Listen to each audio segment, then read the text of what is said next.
ঘূর্ণিঝড় রেমালে ক্ষয়ক্ষতি খবর জানাতে পটুয়াখালী কলাপাড়ায় আছেন রিপোর্টার শাকিল মাহমুদ। সরাসরি যাচ্ছি শাকিলের কাছে।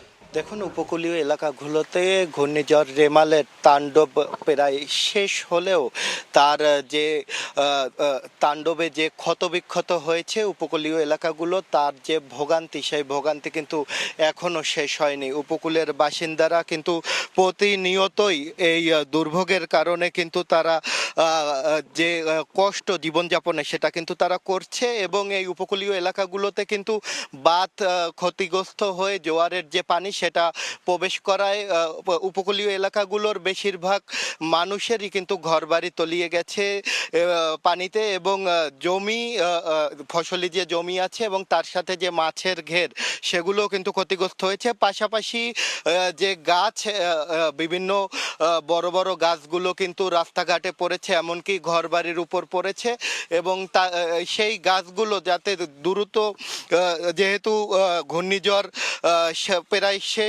শেষ হয়ে গিয়েছে, আশ্রয় কেন্দ্রগুলোতে যে উপকূলের যে মানুষ যারা ছিল তারা এরই মধ্যে ঘরবাড়িতে ফিরতে শুরু করেছে, এবং যে গাছ আছে, যে ঘরগুলো আছে, সেগুলো যেগুলো ক্ষতিগ্রস্ত হয়েছে সেগুলো কিন্তু মেরামত করতে শুরু করেছে। আপনারা দেখছেন যে ঘূর্ণিঝড়ের তাণ্ডবে যেমনি বড় বড় গাছগুলো পড়ে গিয়েছে, তেমনি কিন্তু ঘর বাড়িও একেবারে ভেঙে চুরে একাকার হয়ে গিয়েছে। এই সব দৃশ্য দেখে আসলে বোঝাই যায় যে কতটা ভয়াবহ ছিল এই ঘূর্ণিঝড়টি। আমরা কথা বলছিলাম এখানকার স্থানীয়দের সাথে, তারা যেটা জানিয়েছে যে একে তো এই এলাকায় বিদ্যুৎ নেই, তার উপর মোবাইল নেটওয়ার্কেও নেই, এই কারণে কিন্তু তারা তাদের যে স্বজনরা আছে তাদের সাথে তারা কিন্তু যোগাযোগ করতে পারছে না।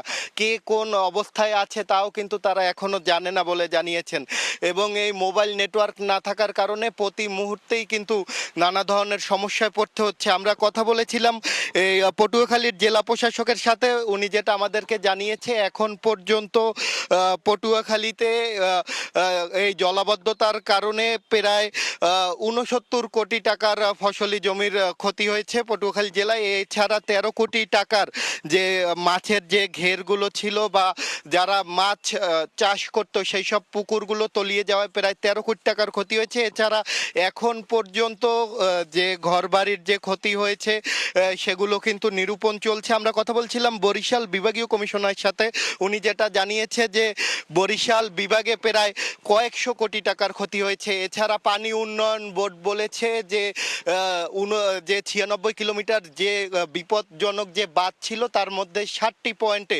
কিন্তু ক্ষতিগ্রস্ত হয়েছে। সেই পয়েন্টগুলো কিন্তু দ্রুত সংস্কারের ব্যবস্থা গ্রহণ করেছে বলে জানিয়েছে পানি উন্নয়ন বোর্ড। এই ছিল পটুয়াখালী থেকে আমার কাছে থাকা সবশেষ।